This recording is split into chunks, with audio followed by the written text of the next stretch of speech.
Hello, hello. I finished my day's work and it's early. I got off at 4 today, so it's just a little before. It's 2 minutes before. So I thought I would get on while I still had the energy. When I work at home, it's just a little bit easier because I don't have to fight all the traffic. And we are at Pride and Prejudice. Hey, Siddharth. Chapter 13. Let's read.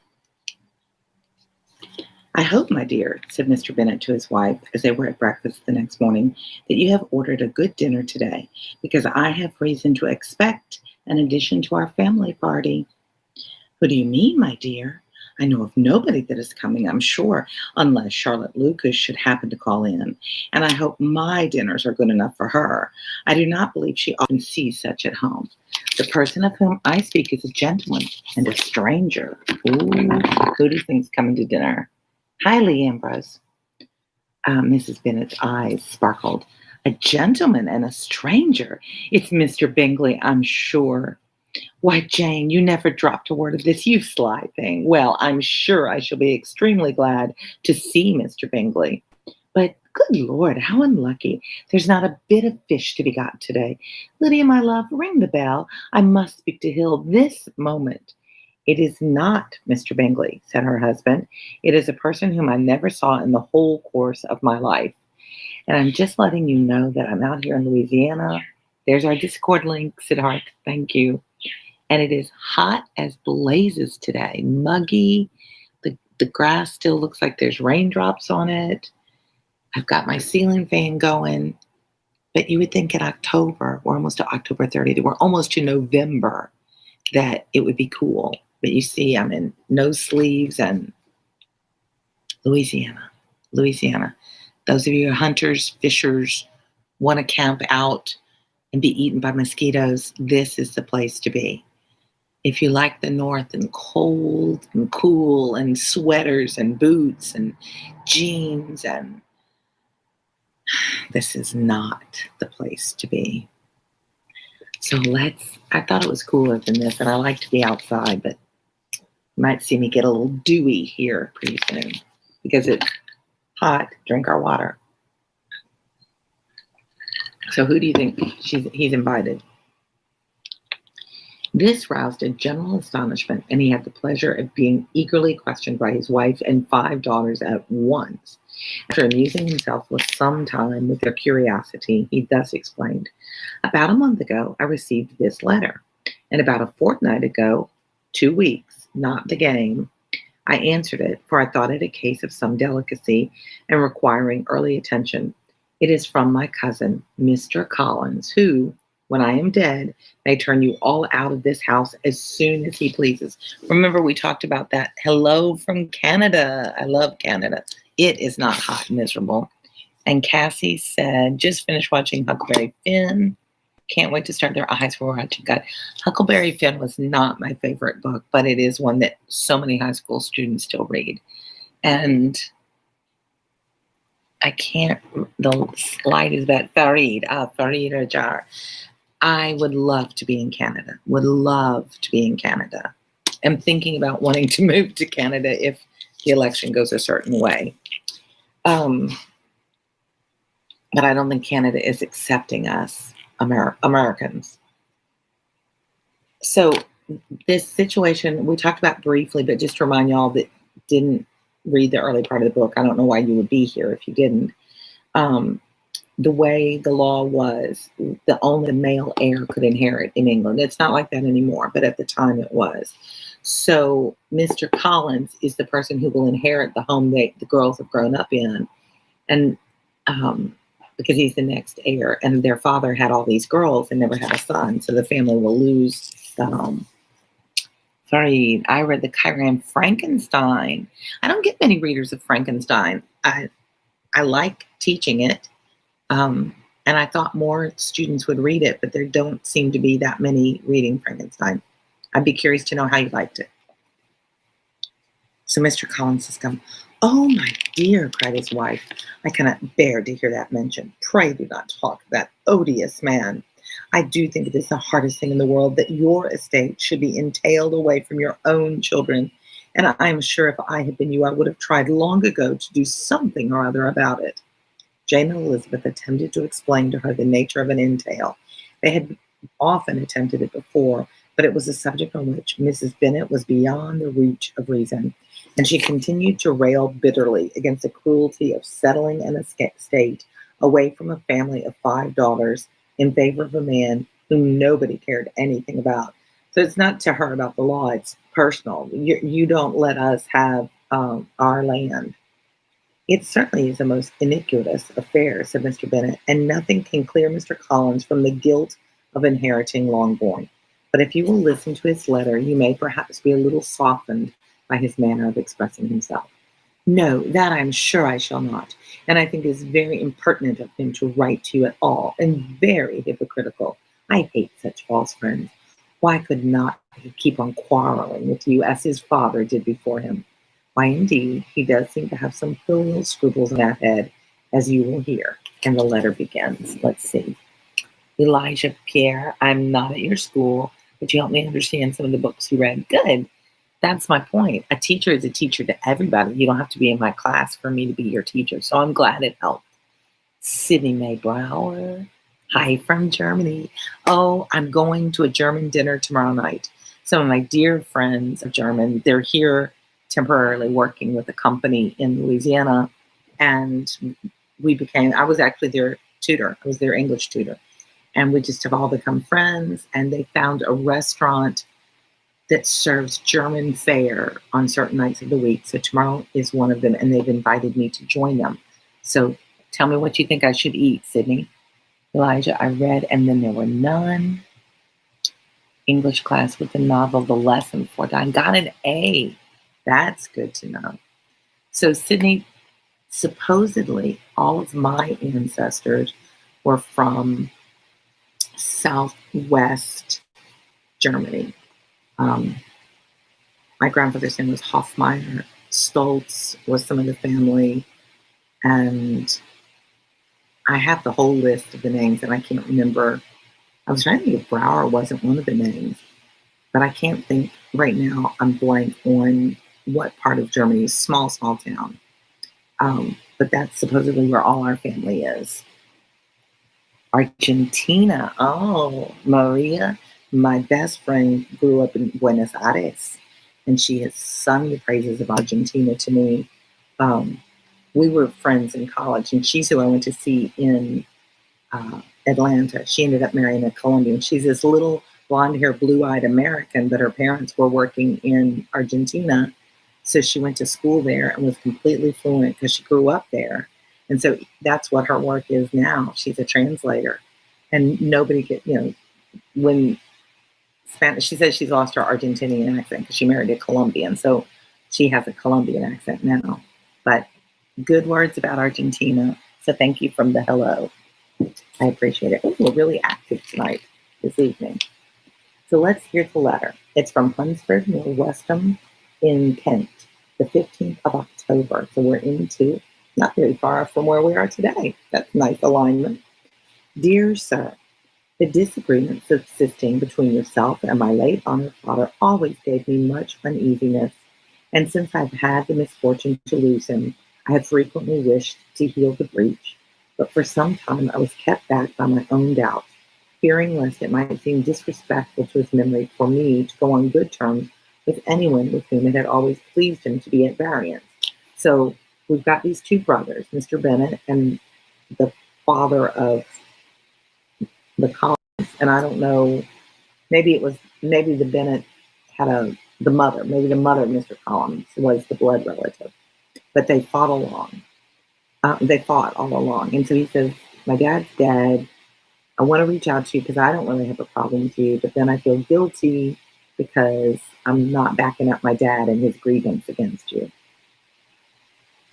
There, Miss Bennet, the father said. My mind, however, is now made up on the subject, for having received ordination at Easter, become a priest or a pastor, I have been so fortunate as to be distinguished by the patronage of the Right Honorable Lady Catherine de Bourgh, widow of Sir Louis de Bourgh, whose bounty and beneficence That is a word I can never say. Beneficence has preferred me to the valuable rectory of this parish, where it shall be my earnest endeavor to demean myself with grateful respect towards your ladyship, and be ever ready to perform those rites and ceremonies which are instituted by the Church of England. As a clergyman, moreover, I feel it my duty to promote and establish the blessing of peace in all families within the reach of my influence. And on these grounds, I flatter myself that my present overtures of goodwill are highly commendable, and that the circumstance of my being next in the entail of Longbourn estate will be kindly overlooked on your side, and not lead you to reject the offered olive branch. I'm trying to make the peace between us because I'm going to be a pastor, and that should be the right thing to do. I cannot be otherwise concerned at being the means of injuring your amiable daughters, and beg leave to apologize for it, as well as to assure you of my readiness to make them every possible amends. But of this hereafter. If you should have no objection to receive me into your house, I propose myself the satisfaction of waiting on you and your family Monday, November 18th, by 4 o'clock, and shall probably trespass on your hospitality till the Saturday se'nnight following, which I can do without any inconvenience, as Lady Catherine is far from objecting to my occasional absence on a Sunday, provided that some other clergyman is engaged to do the duty of the day. I remain, dear sir, with respectful compliments to your lady and daughters, your well-wisher and friend, William Collins. So he said, I'm going to come stay with you from the 18th until like a week later. So, what is Mr. Bennet thinking? He's known this, and then he's just springing it on Mrs. Bennet, the nervous lady that she is, the day that he's to arrive. Mr. Bennet, you're just looking for trouble for yourself. It's hot like this. I just want to pour the water all over me. At 4 o'clock, therefore, we may expect this peacemaking gentleman, said Mr. Bennet as he folded up the letter. He seems to be a most conscientious and polite young man. Upon my word, I doubt not will prove a valuable acquaintance, especially if Lady Catherine should be so indulgent as to let him come to us again. There is some sense in what he says about the girls, however, and if he is disposed to make them any amends, I shall not be the person to discourage him. Though it is difficult, said Jane, to guess in what way he can mean to make us the atonement he thinks our due, the wish is certainly to his credit. So he wants to make things right, is what he says. I know the story. Though it is difficult, no, I read that. Elizabeth was chiefly struck with his extraordinary deference for Lady Catherine, and his kind intention of christening, marrying, and burying his parishioners whenever it were required. He must be an oddity, I think, said she. I cannot make him out. I can't understand him. There is something very pompous in his style. Pompous is like bougie. And what can he mean by apologizing for being next in the entail? We cannot suppose he would help it if he could. Can he be a sensible man, sir? No, my dear, I think not. I have great hopes of finding him quite the reverse. There is a mixture of servility and self-importance in his letter, which promises well. I'm impatient to see him. In point of composition, said Mary, his letter does not seem defective. The idea of the olive branch, perhaps, is not wholly new, yet I think it is well expressed. To Catherine and Lydia, neither the letter nor its writer were in any degree interesting. It was next to impossible that their cousin should come in a scarlet coat. They loved the military.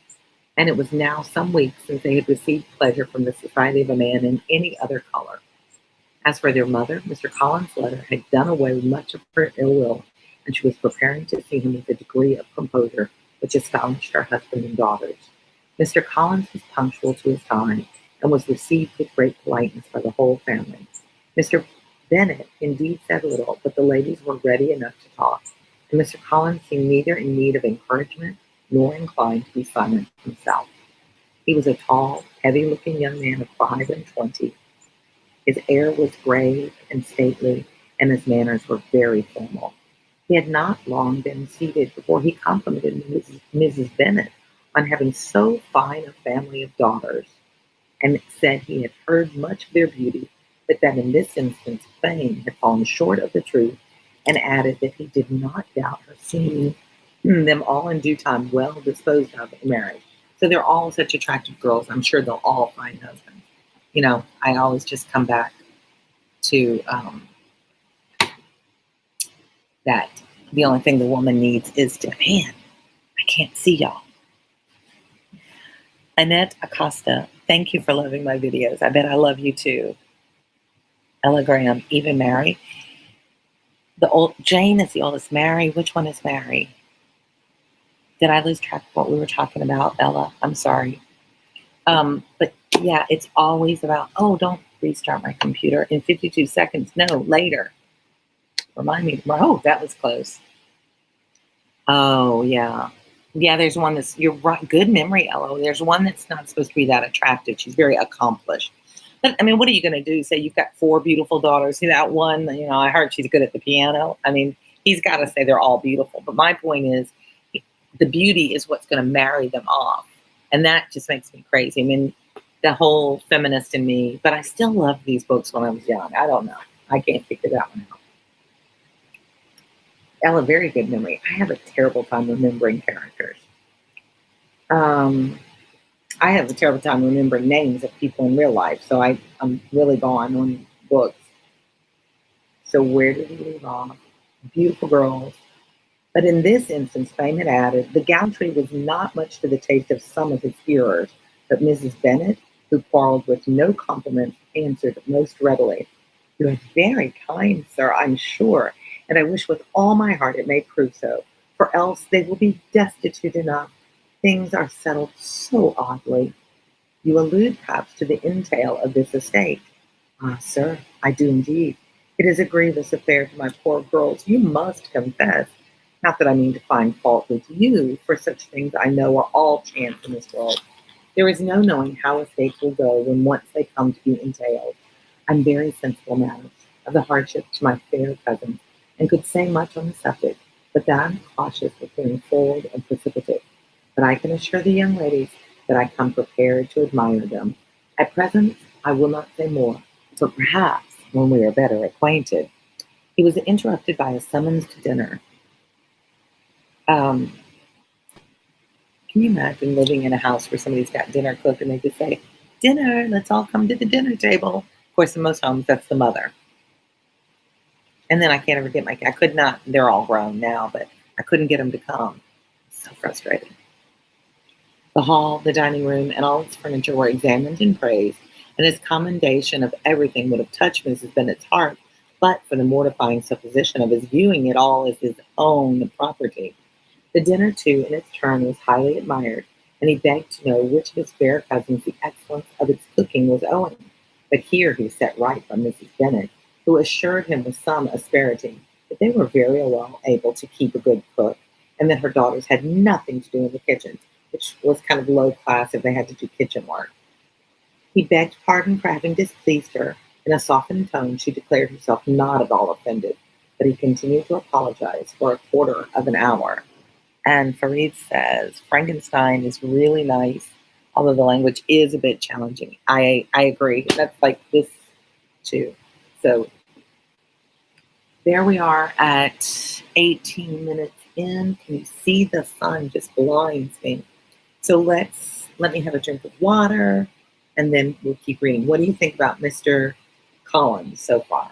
If you've seen the movie, it's not fair to comment if you already know the outcome. But what do you think about him? Is he a good guy? Is he a nice guy? Is he a kiss up? Is he fake? Do you think he's there to do ill will, like he's scouting out the place to see if it is going to be his someday? Do you like him immediately? And if you don't like him, what are the clues that make you not like him? If you do like him, what are the things you're seeing that make you do like him?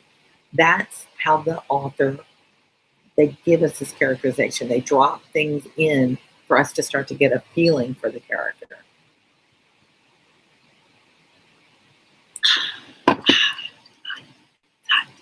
Lee Ambrose, I had to do something really quick. What page are we on? Oh, well, we're about to start chapter 14, which is 61 in my book. You have the same one, Lee. I don't know if you do. This is from Barnes & Noble, the hardback. 61, chapter 14. Somebody that's good at marketing, it's 1952 to market. During dinner, Mr. Bennet scarcely spoke at all, but when the servants were withdrawn, he thought it time to have some conversation with his guest, and therefore started a subject on which he expected him to shine, by observing that he seemed very fortunate in his patroness. Lady Catherine de Bourgh's attention to his wishes and consideration for his comfort appeared very remarkable. Mr. Bennet could not have chosen better. Mr. Collins was eloquent in her praise. The subject elevated him to more than usual solemnity of manner, and with a most important aspect, he protested that he had never in his life witnessed such behavior in a person of rank, such affability and condescension as he had himself experienced from Lady Catherine. She had been graciously pleased to approve of both the discourses which he had already had the honor of preaching before her. She had also asked him twice to dine at Rosings, and had sent for him only the Saturday before to make a fool of quadrille in the evening. I think that's I don't know if that's a dance or if it's a card game. I'm not sure. Heat. Louisiana heat. You can see how dewy I have become. Lady Catherine was reckoned proud by many people he knew, but he had never seen anything but affability in her. She had always spoke affability as like kindness, to be affable, to get along with, to be easy to get along with. Those are the kinds of words that you can pick up on that may turn up on SAT or ACT. So it's good to get them in context. Affability, no. She had always spoken to him as she would to any other gentleman. She made not the smallest objection to his joining in the society of the neighborhood, nor to his leaving his parish occasionally for a week or two to visit his relations. She had even condescended to advise him to marry as soon as he could, provided he chose with discretion, and had once paid him a visit in his humble parsonage, where she had perfectly approved all the alterations he had been making, and had even vouchsafed to suggest some herself, some shelves in the closets upstairs. That is all very proper and civil, I'm sure, said Mrs. Bennet, and I dare say she's a very agreeable woman. It's a pity that great ladies in general are not more like her. Does she live near you, sir? The garden, which stands my humble abode, is separated only by a lane from Rosings Park, her ladyship's residence. I think you should say she is a widow, sir. Has she any family? She has only one daughter, the heiress of Rosings, and of very extensive property. Ah, cried Mrs. Bennet, shaking her head, then she is better off than many girls. And what sort of young lady is she? Is she handsome? She is a most charming young lady indeed. Lady Catherine herself says she is the point of true beauty. Miss de Bourgh is far superior to the handsomest of her sex, because there is that in her features which marks the young woman of distinguished birth. She is unfortunately of sickly constitution, which has prevented her making that progress in many accomplishments which she could not otherwise have failed of. As I am informed by the lady who superintended her education, and who still resides with them, but she is perfectly amiable, and often condescends to drive by my humble abode in her little phaeton and ponies, which is a type of carriage. So what do we know about Miss de Bourgh, the heiress to all the fortune? Snivy the Fencer. See, read this. It's been a couple of years since I read it last, but I thought it was a fun story. It is a fun story. So this read-along is tempting me to read it again. Yay! Well, read it with me. I'd be happy to have you, Snivy the Fencer. Do I need to look that up on, what's that? Shoot. The dictionary that tells you, like, common language words. I just lose my mind some days. I don't know what snivy means. To snivel, I know that. You know, like to whine and carry on. Is it the same meaning? Oh, Pokemon. I should have known my son was a huge Pokemon fan. I'll have to ask him about it. He's 36 now, but he still probably loves Pokemon. See, I learned so much from asking questions here. Okay, this chapter's almost done. Good, because the heat's killing me. Has she been presented? Remember, is she of age so that she's acceptable for courting and dating? I do not remember her name among the ladies at court. Her indifferent state of health unhappily prevents her being in town, and by that means, as I told Lady Catherine myself one day, has deprived the British court of its brightest ornament. Her ladyship seems pleased with the idea, and you may imagine that I'm happy on every occasion to offer those little delicate compliments which are always acceptable to ladies. I have more than once observed to Lady Catherine that her charming daughter seemed born to be a duchess, and that the most elevated rank, instead of giving her consequence, would be adorned by her. These are the kind of little things which please her ladyship, and it is a sort of attention which I conceive myself peculiarly bound to pay. You judge very properly, said Mr. Bennet, and it is happy for you that you possess the talent of flattering with delicacy. May I ask whether these pleasing attentions proceed from the impulse of the moment, or are the result of previous study? They arise chiefly from what is passing at the time, and though I sometimes amuse myself with suggesting and arranging such little elegant compliments as may be adapted to ordinary occasions, I always wish to give them as unstudied an air as possible. He's trying to say they're genuine compliments. They're not ones that are practiced, that I just say to like gain, if people like me because I'm always complimenting them. Mr. Bennet's expectations were fully answered. His cousin was as absurd as he had hoped, and he listened to him with the keenest enjoyment, maintaining at the same time the most resolute composure of countenance, and accepting an occasional glance at Elizabeth, requiring no partner in his pleasure. By tea time, however, the dose had been enough, and Mr. Bennet was glad to take his guest into the drawing room again, and when tea was over, glad to invite him to read aloud to the ladies. Mr. Collins readily assented, and a book was produced, but on beholding it, for everything announced it to be from a circulating library, he started back and, begging pardon, protested that he never read novels. Kitty stared at him, and Lydia exclaimed. Other books were produced, and after some deliberation, he chose Fordyce's Sermons, so he's going to preach to them.